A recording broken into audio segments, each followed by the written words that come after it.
Welcome. In this episode, we're taking you to a unique camp where there's a DC3 in the front yard and we go for a farm tour in their stretched rolls.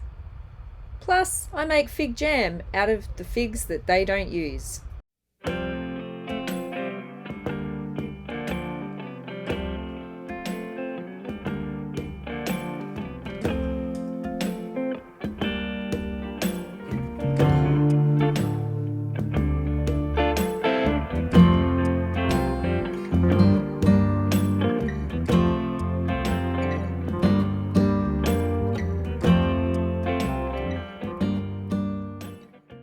After all of our foraging efforts in our last episode, we worked up a bit of a thirst. So after passing through the Wellington National Park, we headed to the Wild Bull Brewery. Have a look at that. Yum, yum, yum. Delicious. We checked out a range of their beers and one of their cheese platters. All was really good.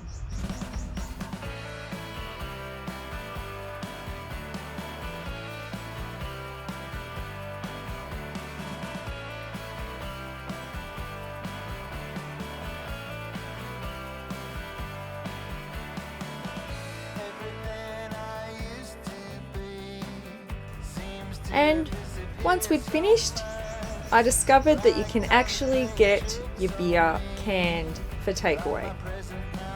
So a nice stout is what I got. This is a running airstrip. This is a very unique camp with limited sites. You must be self-sufficient and open-minded. If this sounds like you and your family, hang around and check this out. We have chosen not to disclose the location of this farm as it may lose its uniqueness, but I'm sure you can work it out if you really want to visit the place.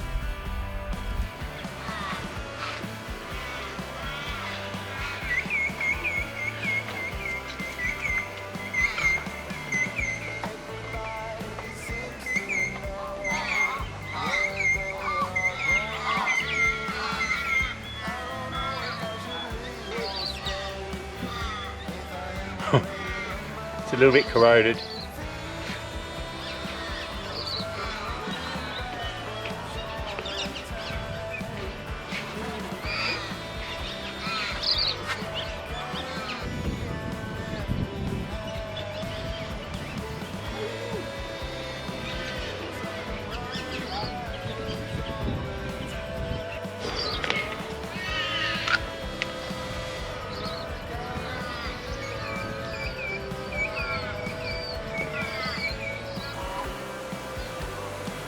Open the door.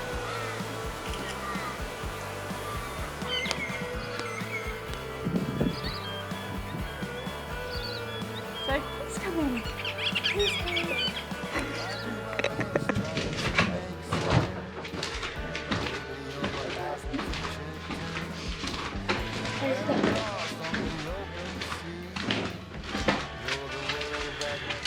Hadley's the pilot.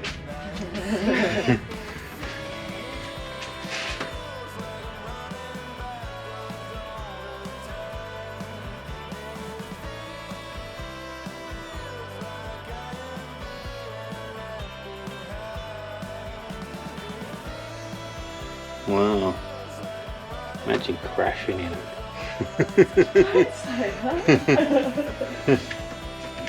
So this is where you go. If you need an in-flight toilet, this is it. Personally, I think I'd hold on.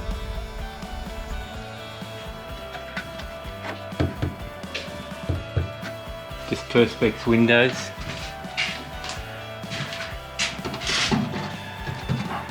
It had sound deadener on it. You would hope so.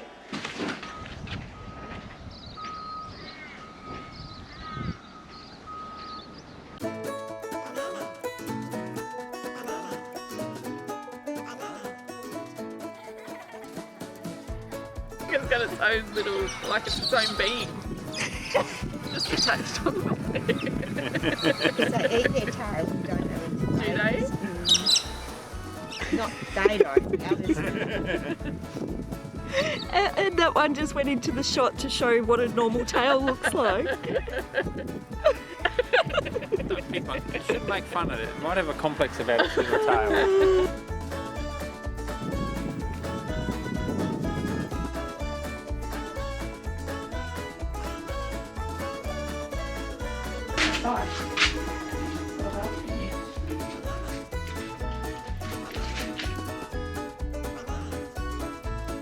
For sure. I would say maybe Bama should do something about the roof where it looks like. Yeah.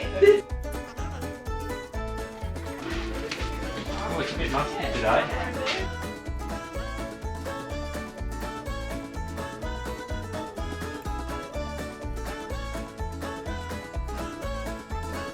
Who knew hobbits use microwaves?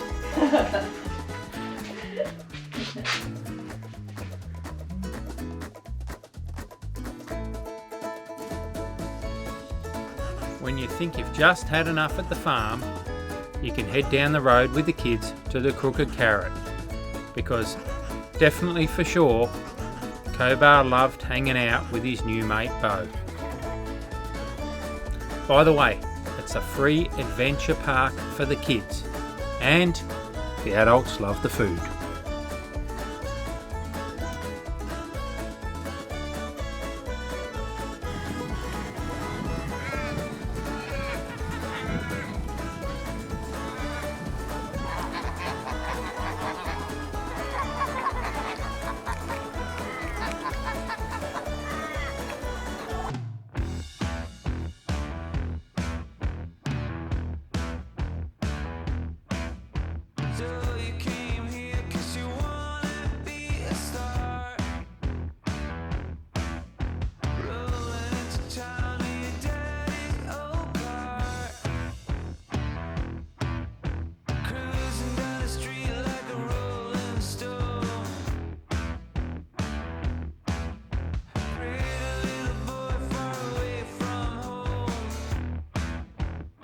How crazy is this car?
Hold on.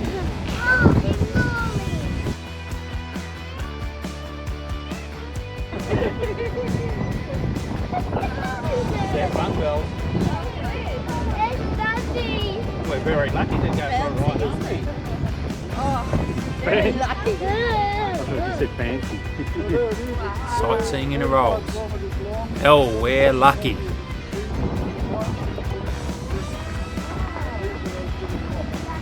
Oh, all right. Try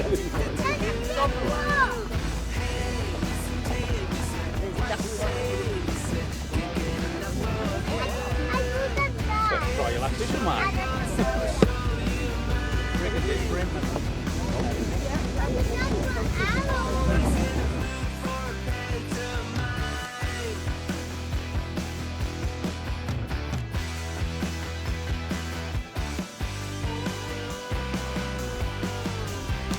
And there we have a Morris sitting on an old Vietnam truck.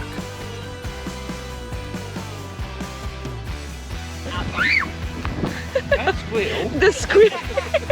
Scare 'em.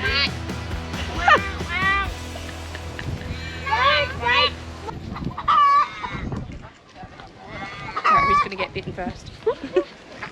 The turkey. Yum.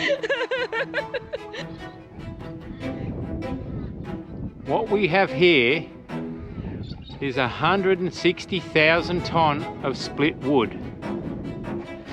If you need a little bit of firewood for winter, this could be your place. Even the scraps that keep you going all winter. You could say there is a lot of firewood here.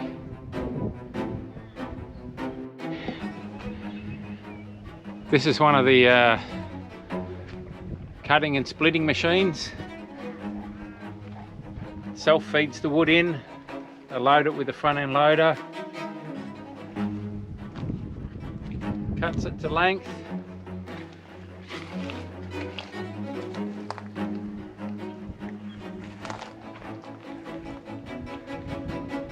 Splits it on the splitter.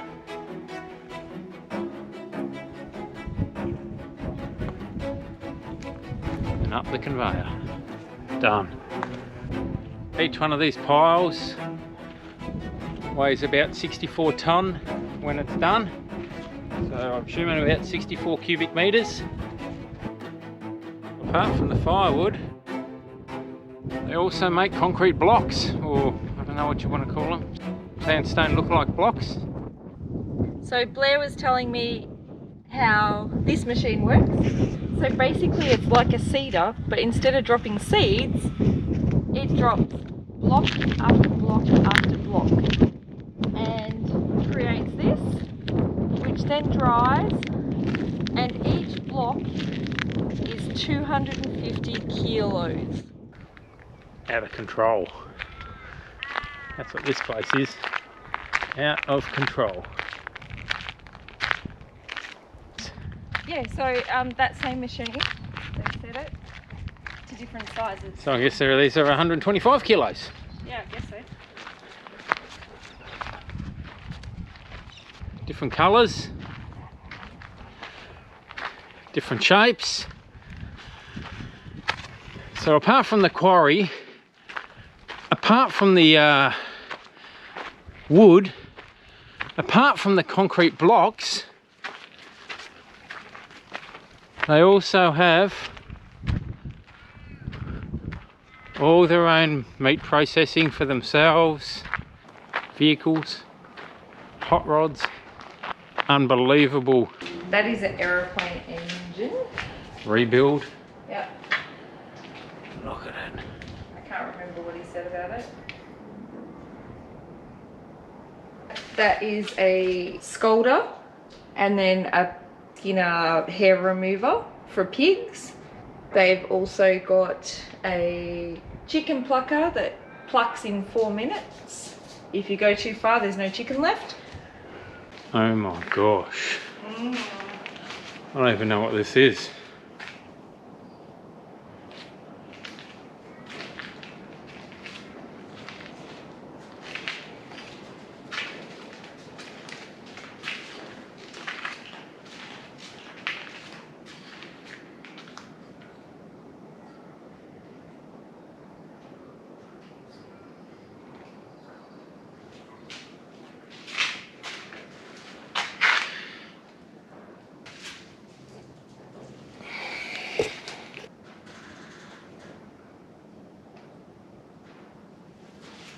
They also have their own swimming hole.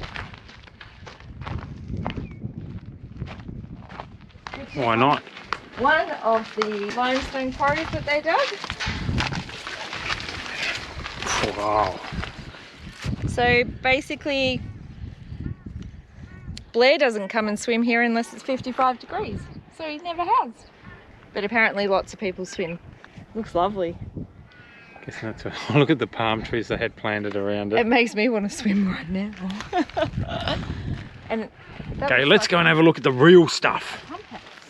The real stuff. Oh, yeah. Yeah, none of this girly mining equipment. Hey, mate. Let's get to the big stuff. Hey, mate.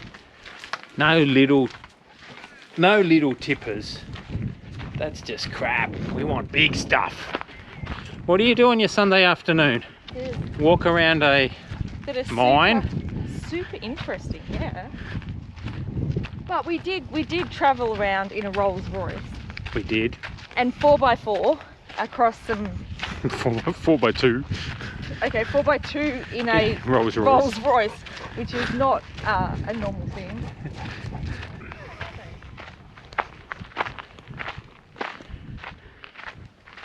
That is huge.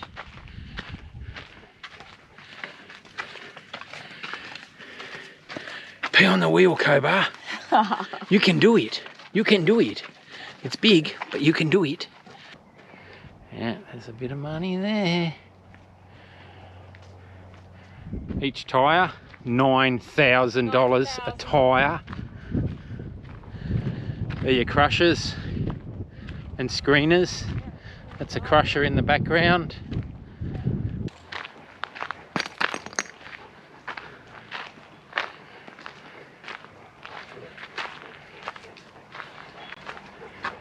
So this is a D10 dozer that they use mostly in the mines, and it uses about 1,000 litres of fuel a day, which is just mind-boggling. Sort of big. Like reasonably big. I think it's like 90 tonne, isn't it? 90 tonne. No.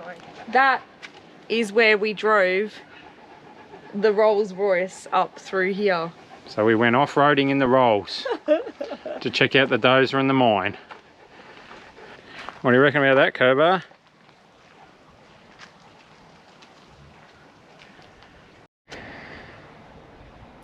This is the main water dam or supply for the quarry and the farm. So they pump all the water out of here, and basically as soon as they dig a hole it fills up with water here. So I assume it's the level of the water table, I assume. And it's all nice and clean because it's gone through the limestone. Looks great.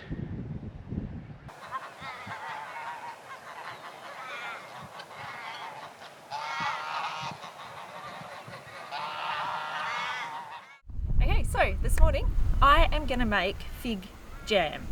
The reason being is we've come to a farm and they have a massive orchard of figs that are just being eaten by the crows. So we've been out, we've picked a glut of fig, and yeah, I'm going to show you how I make jam and use my canner. So I hope you enjoy. I certainly think we'll enjoy once we can eat it.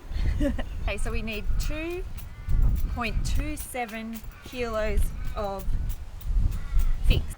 Cut the ends off the figs and pop them into a pot.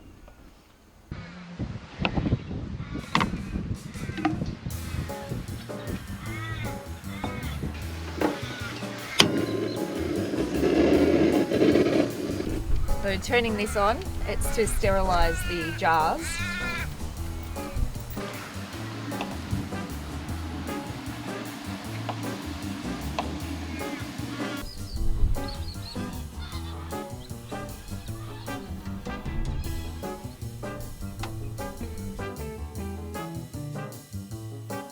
I will put this recipe up on our website. And just out of interest, you can also freeze figs. So that is another option if you don't have the jars and things to make jam. It's delicious. In the sun. Okay, so next is the sugar. So we want 6 cups of sugar.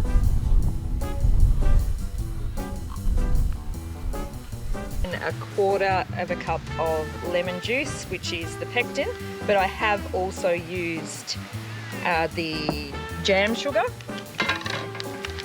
jam setter sugar, which also has extra pectin in it, just to ensure that it does set properly. Water, so that goes in as well. And then we put it on the heat and cook it away.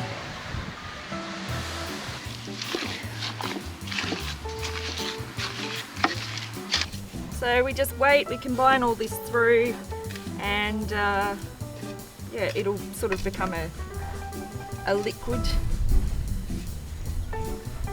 a chunky liquid.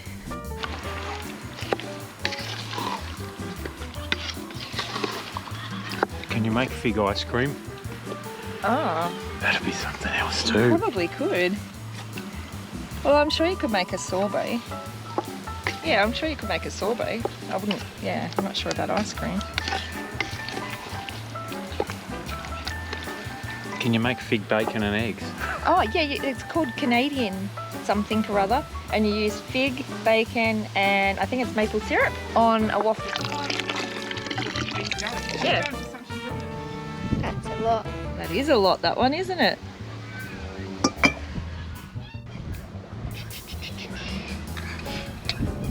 Where did that helicopter come from? I don't know. I wonder if it'll land here. You know, we are on an airstrip. Thing for you.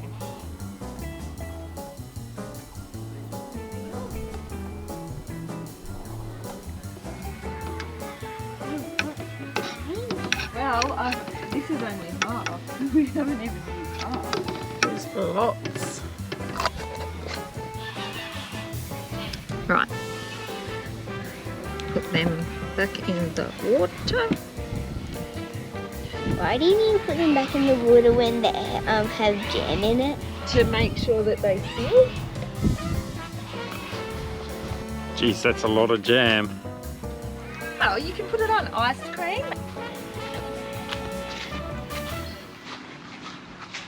Got a few geese over here that we're gonna feed.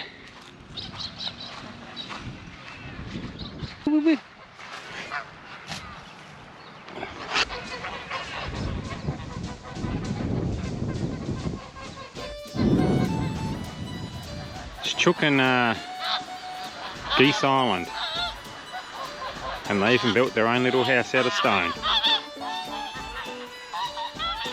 Thanks for watching, and don't forget to subscribe. If you want a reminder, hit the bell. And remember, we always love a thumbs up. In our next episode, we take you to a beautiful free riverside camp. We start processing the carob, and we move on to a salt lake, plus lots more.